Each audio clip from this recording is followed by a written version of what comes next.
This came from today. Came from the island of Lanai. And a few years ago, I wrote this song myself and a good friend of mine, Mr. Kenneth Pike from the group Kupawa.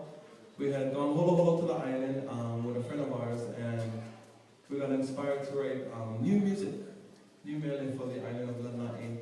And we composed this song for the island. It's a beautiful song entitled Lanai Kaula.